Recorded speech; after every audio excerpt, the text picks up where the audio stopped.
Yo, what's going on, Donnies and Donettes? Come on, it's another week of the Mobile DJ Mastery Podcast. Cheese! All right, so on today's episode, we're going to talk about something that I keep seeing on social media. I keep having messages that say, I want to get more bookings and I want to earn more money.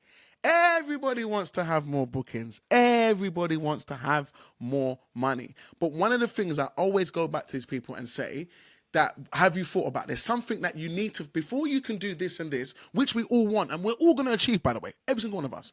But before we get there, there's something that we need to look at first. And this thing, I think, plays an absolute massive major key in obtaining more bookings and in obtaining being able to charge a bit more. You want to know what that thing is? Let's roll that sexy intro and we're going to find out straight away. Cheese on bread.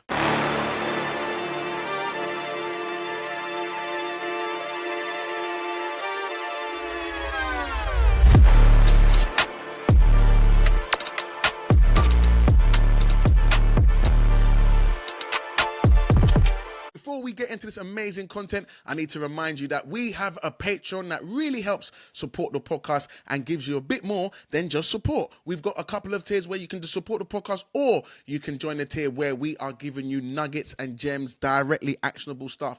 And there is an actual, if you want to get the 7 tips to best use social media, I've got something up on the Patreon that I believe that can help every single one of you with some great tips and tricks on there. So if that sounds like something that you want to go and have a listen to, feel free to go into the description, hit that Patreon, sign up, and I'll see you there, and go and pick up those gems and apply them to your business ASAP.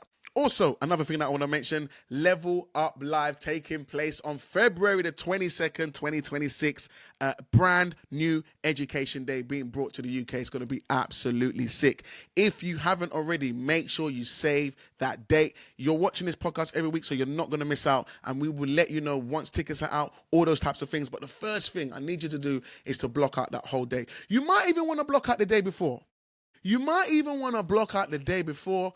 You may want to block out the day after, because you want to digest, you want to be able to apply all the things that you need to, that you're going to be learning and you're going to want to actually implement. But the first thing I'm going to say is make sure you carve out the 22nd of February into your calendar, just so you're available and you don't miss it, because it's going to be talking a lot about more bookings and adding more moolah. It's all part of the same thing. But anyway, let's get into this week's episode. So when people keep DMing me and talking about these two different aspects about how can I get more bookings and how can I up my rate, there's one thing that I always tell them what they need to be thinking about first before they think about those things. Because I believe if you have this thing and you know what it is, it's going to be much easier for you to market yourself as a higher end DJ. It's going to be much more easier for you to market yourself as a more expensive option. It's going to be much more easier for you to market yourself and be able to be in demand to get more bookings, and then that can then transcend into then charging more for your service. 2-4. What is this thing, bro? I've been waiting for. What is it? What is it?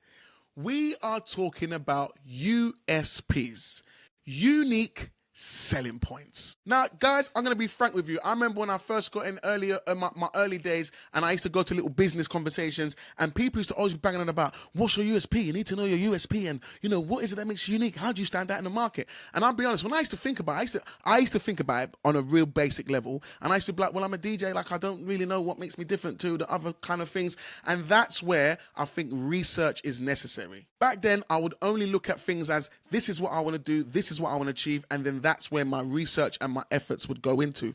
But when it really comes to understanding your USP, what the main thing is that we're looking for there is the uniqueness that you offer in the market with the other people that offer the things that you offer. What is it that sets you apart? So what I should have done back then is that I should have done a little bit more research on the club DJs and the things that they were doing, and what is it that made me different to all of those other DJs. If I understood that, I would have been able to market myself to more of the brands that suit my USP, because what I already do is something that they are quite involved in and heavy in. So that's what I should have done. So the first thing I'm going to say is that if you don't know what your USP is, I would like you to go on social media, use TikTok, Instagram, websites, whatever it is, look at some other DJs around you and try to look at their things and say, what is it that they're doing? What is it that they're doing? What is it that all the other DJs are doing? Hopefully, what you will start to see when you start to look at a couple of DJs, you might start noticing some USPs straight away. Because out of the 4 DJs that you might be looking at, they might have different styles, different ways of marketing, different ways of advertising, different ways of the way they DJ, how they advertise themselves, their prices, their ranges.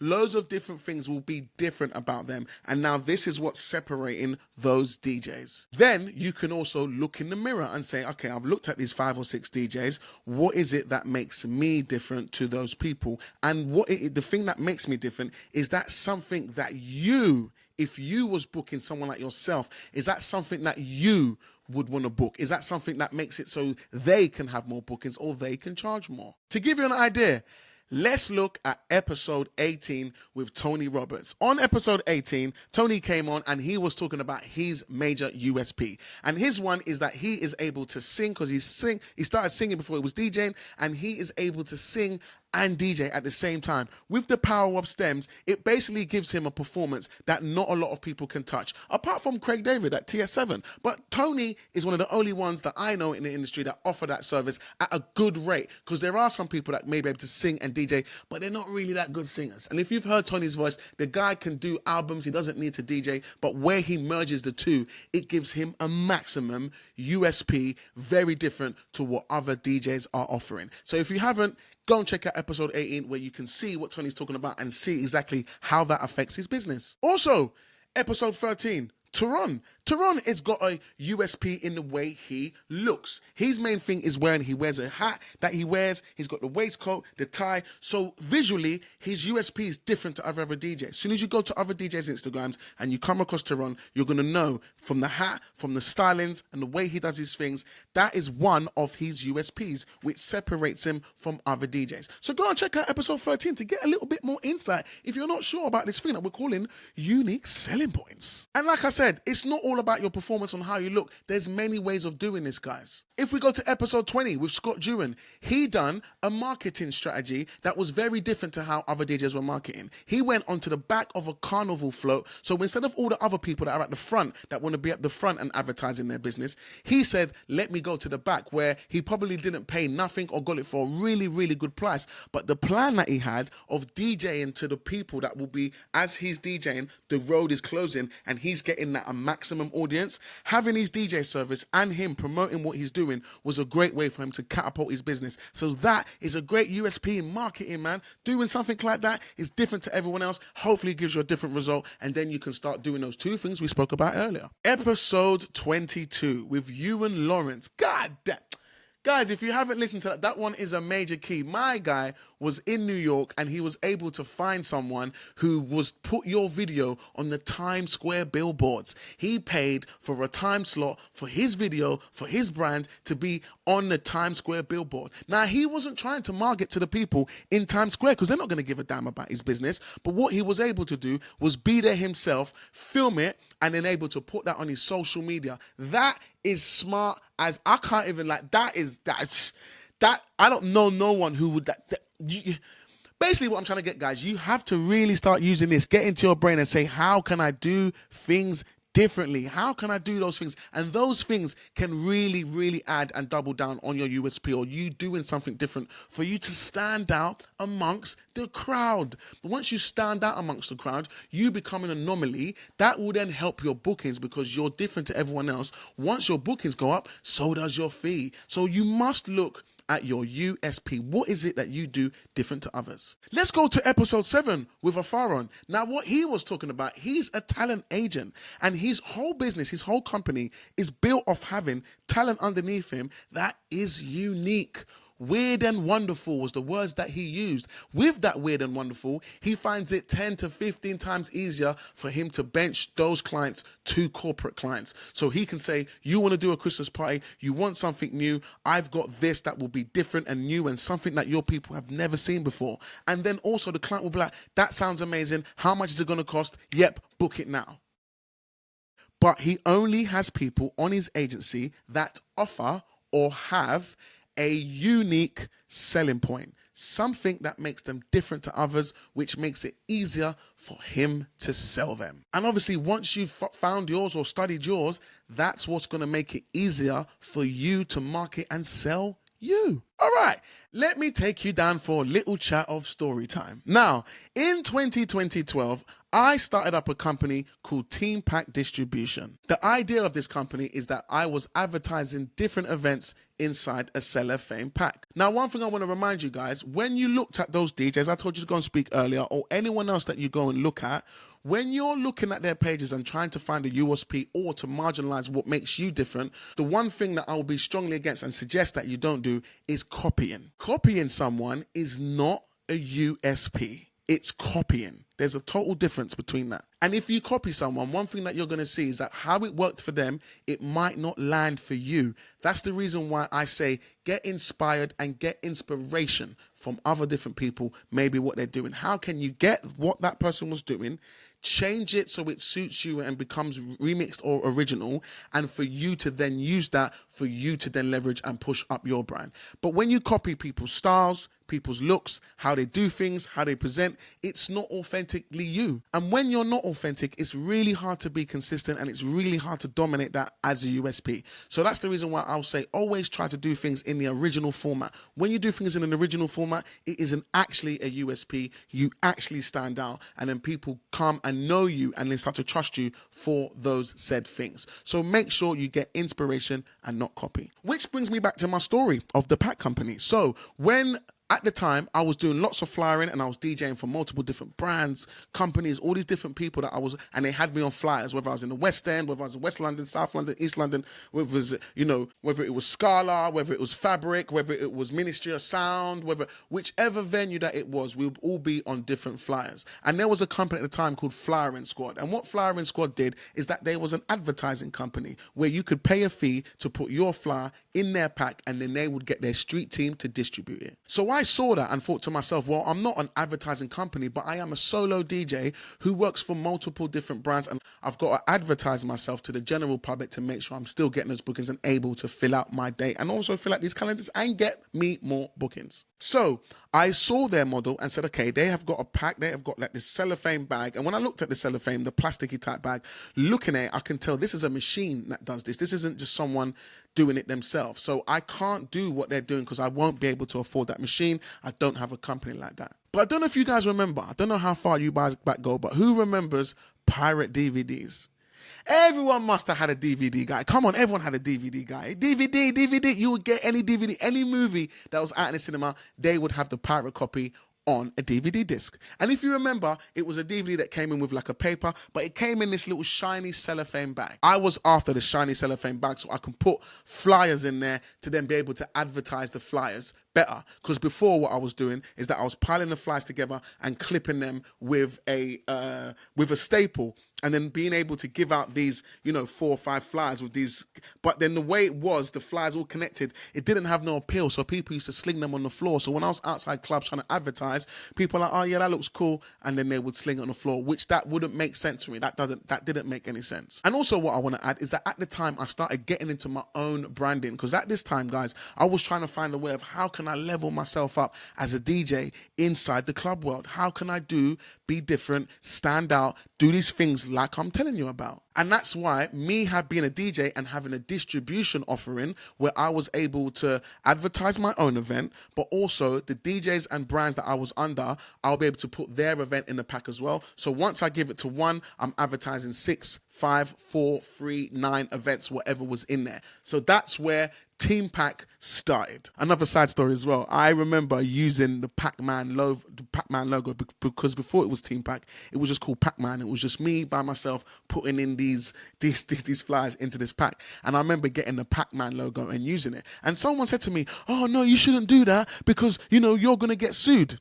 My response was, if I get sued by Namco, little me with my tiny little company, my little thing that I'm doing, and Namco from America want to contact me and say, you're doing this and you're doing that and we're going to take you to court, I told the guy I would celebrate that. If they wiped me out, I would have still celebrated that. I would have made a mark. I would have put that all over social. 100%. Little me, little 24 is being sued by Namco. Imagine that Namco have paid attention to something that I'm doing. That was my mindset at the time. I want to introduce it, but I'm just giving you a bit of backstory. So I've got this pack. It's called Pac-Man. I'm promoting, I'm advertising, I'm doing my thing. I remember at first, it wasn't still getting discarded. Because it was shining, it looked good, it started getting into more people. People was taking it away, but there was still the 1 or 2 people that was throwing that packet on the floor. I had to come up with something that's going to change that. I need to come up with something that's going to make it so they keep it and there's some obtainedness about it. So what I did, guys, I started making mix CDs. So I would make my own mix CD. I will put it in the pack so they can see this is DJ 247.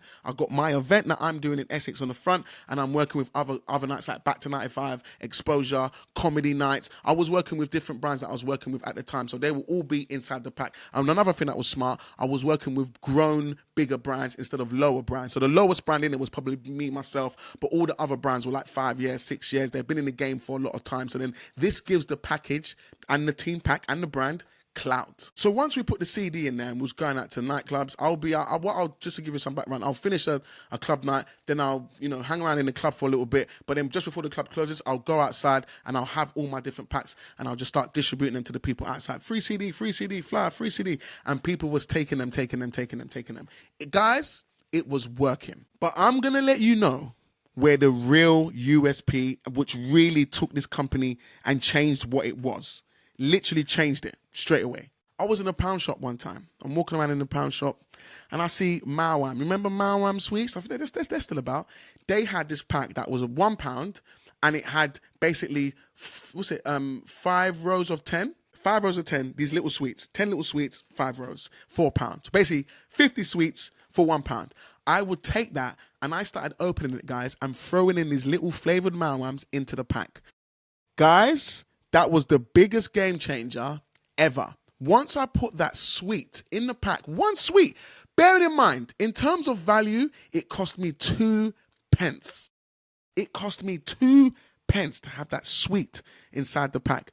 Guys, that is when the brand took off. I changed it and I started charging people. And I started saying, if you want to be in this pack, it's going to cost you X amount. Just to give you the math, I was charging people 50, what was I doing? 1,000 flyers for £50. I would distribute, hand deliver to people 1,000 flyers for £50. My idea is that I would go to 2 or 3 nights that night and get rid of 1,000 copies by myself every single weekend, which, believe it or not, I was able to do. Once I put that sweet in there and then I was outside these club nights doing this, everyone started knowing about the sweet and the CD, Then the thing became very valuable by me not doing loads.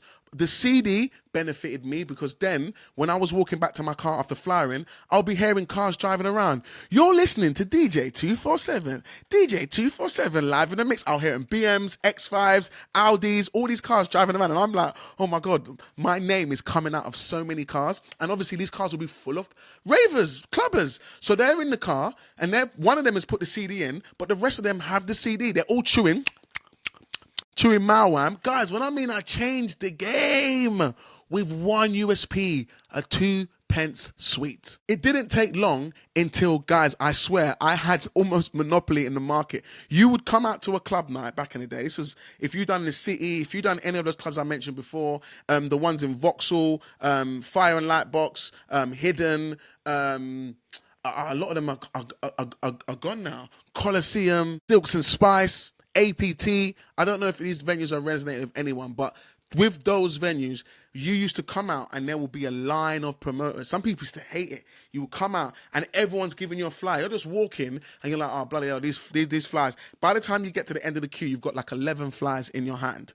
When I started doing the sweet thing, promoters used to run to the front so they can be the first flyer, so the most take home. Guys, because the thing was so valuable, I didn't have to stand anywhere. I stood wherever I wanted because people started to know, forget these flyers, where's the guy with the CDs and sweets? Once again, being smart, I had a bright blue jacket, which I used to wear. When they saw me, they used to say, Pac-Man, yo, what you got today? I'm like, I got a brand new house mix. I got this rave, I got that rave, I got this. We got the strawberry Mawams in there. Guys, it was a game changer. Even the promoters saw the power of it. And then what started happening, instead of there being 10 promoters out there, some guys would be like, mate, how do I get my flyer in the pack? And I would be like, every 1,000, it was 50 quid. So someone would be like, okay, what do I do? I'm like, give me a shout on the weekend, message me, BB, and I'll come and meet you. I'll take the flyers and I'll take the money. So that's what I started doing. On Mondays and Tuesdays, I'll be driving around, picking up these flyers from different promoters and picking up this money. And then on one of the days, I had a bit of money. I was able to have a bit of a team. So I'll go to one of my friend's house and say, look, here's 2,000. Here's the packs. Here's 2,000 sweets, 2,000 CDs, 2,000 packets, all the different flyers. Go. And this girl will then pack up all the packs. I'll come to her house on a Friday or Saturday, pick up this bag full of all the stuff that she's done. I'll be doing the same also. And then we started building the company. After about 6-7 months, instead of there being 10 promoters outside, there will be 3 promoters, and I'll be one of them. And all the other promoters were either out doing different ways of networking, because I'm there with my pack, with all of their flyers in, all of them paying £50 a pop every single weekend. And the only reason, guys, I was able to do that is because I came up with something really simple, really small, that changed the company massively. And that's by putting the CDs, other people was doing CDs. So I wasn't the only guy giving out promotional CDs. But that Mawam suite, nobody was giving out candy on the front line after a rave. You're drunk, you're half cut, you're trying to find your car, where's my keys, where's my phone?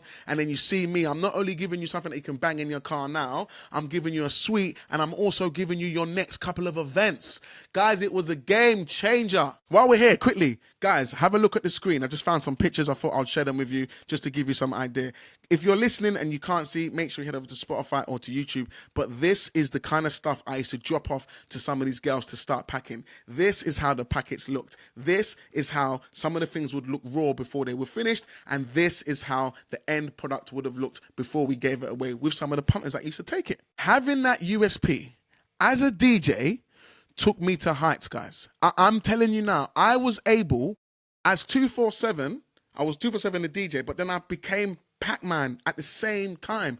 And what started happening is that more people knew Pac-Man than 247, because 247 would DJ to the club, but Pac-Man was being distributed loads of places. I partnered up with my friend. We would go to the city and split up. I would go to one club, he'd go to another club, she'd go to another place. We'd fly that, all meet back at the car, and we'll be done. We've given out all the CDs, all the sweets, all the flyers. Everyone's driving around 247, DJ 247, yeah, 247, yeah. Like, guys, it was crazy. And that's what was able to leverage myself as a brand, because I came with so much value. If you booked me, I would either give you a discount to go in the pack, or if you didn't book me, I would put you in the pack and you paid. So even for me, it was a win-win scenario. Another thing I was able to do, as the person who owned the company, I could put your flyer in different places. If it was at the front, you would pay more, because your one is the one. When I give the pack to them, they see their flyer first. They'd pay more for that. Another massive power is that we had a BlackBerry Messenger to go with it. We used to charge people for, if you want physical give outs or a BlackBerry broadcast, what it was at the time.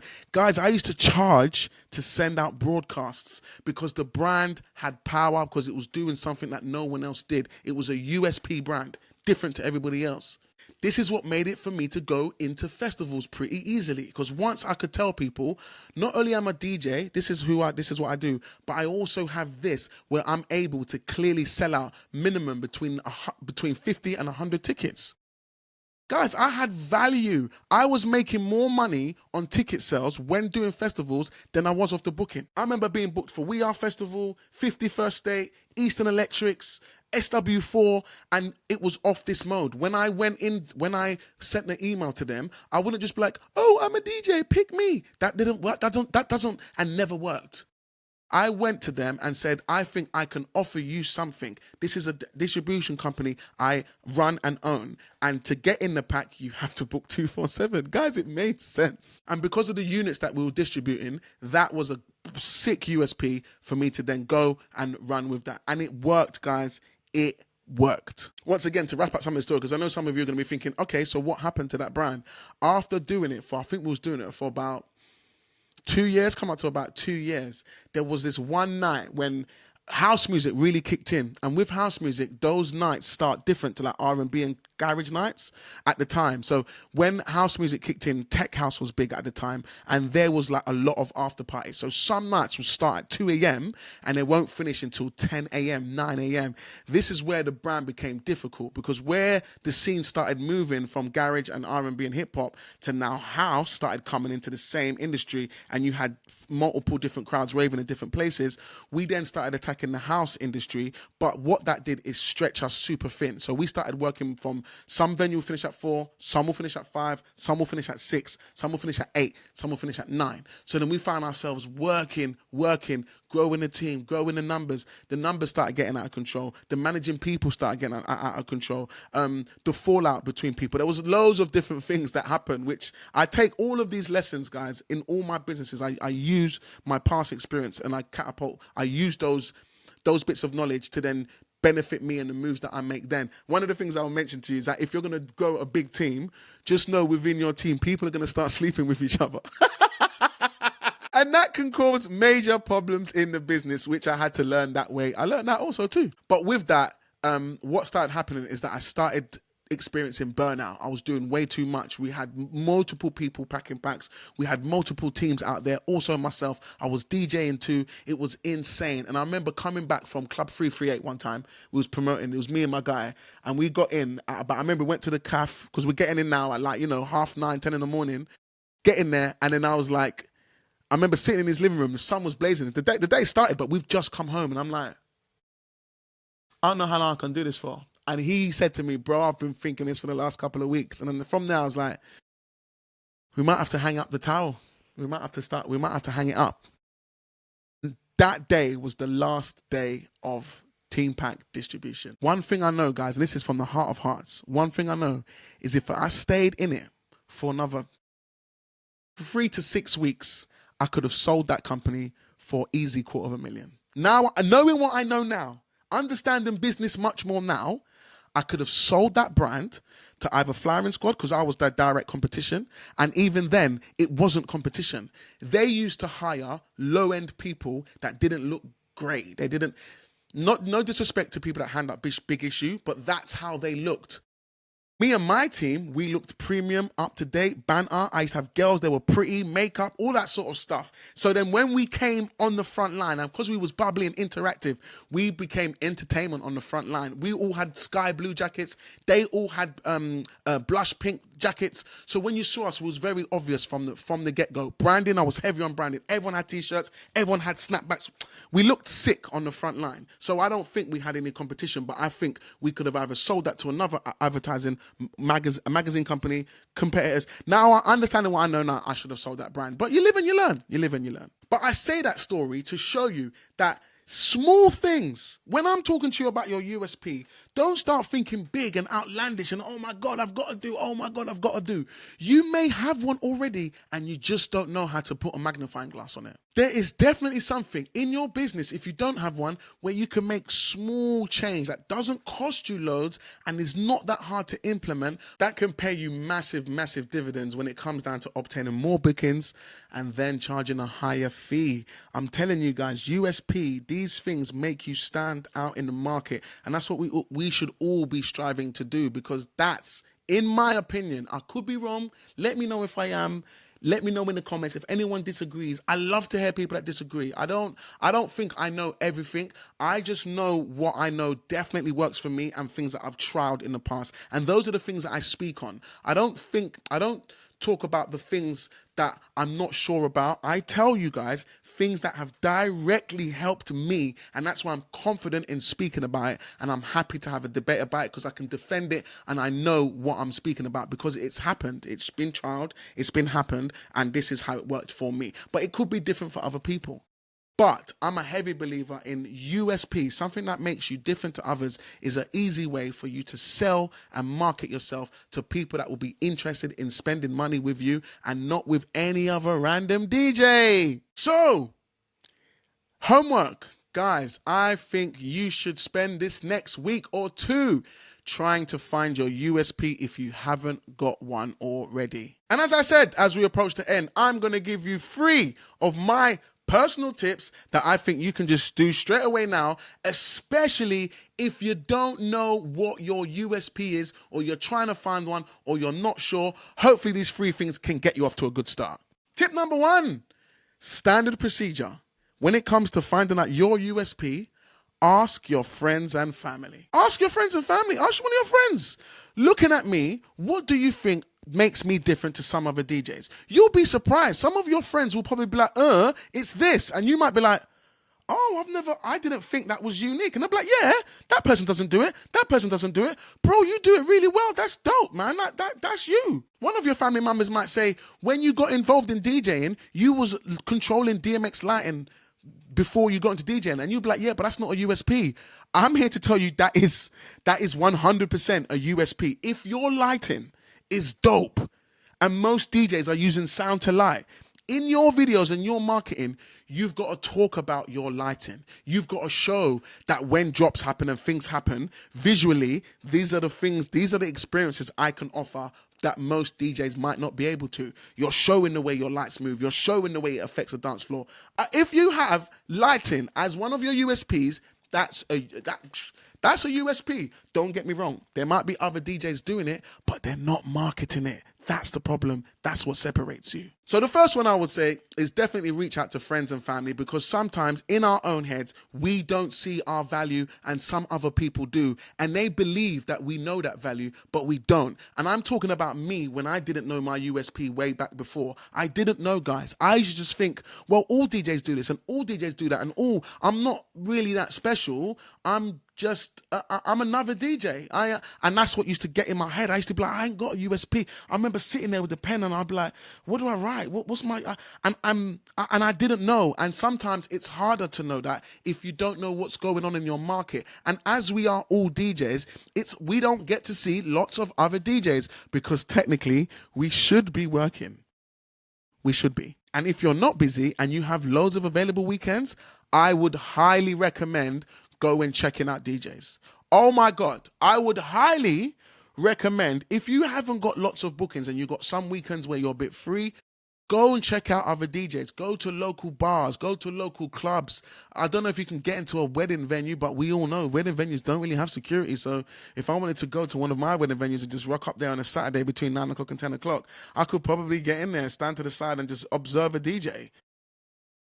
I'm not going to say I don't suggest that, because I'm saying it because that's something that I would do if I had to, but you might get kicked out. But listen, the main thing you're trying to gain from this is seeing other DJs if you have the time to. Because if I did, 100% I would. Because I learn when I watch. I can learn what it is I'm doing right and what it is that I'm doing wrong. Quick shout out to Jules Vic. If you follow Jules Vic on TikTok or Instagram, she's a female DJ with the ginger hair, and she says that she's an older woman DJ. I don't think she's older. She's in her 40s. But anyway, she done something the other day where she has done 4 tip videos where she's showing this summer she went to go and check out a lot of DJs and she learned some things. So if you don't get a chance to get out, check out Jules Vic. Do you know what I'm going to do? I'm going to tag her Instagram in this post. Check out Jules Vic. Go on have a look at her videos, and she talks about things that she learned from watching other DJs, because I thought that was quite interesting. And if you don't have the time, go and check it out, because I did, and I think it makes sense. But going back to it, if you do have time, check out as much DJs as you can online,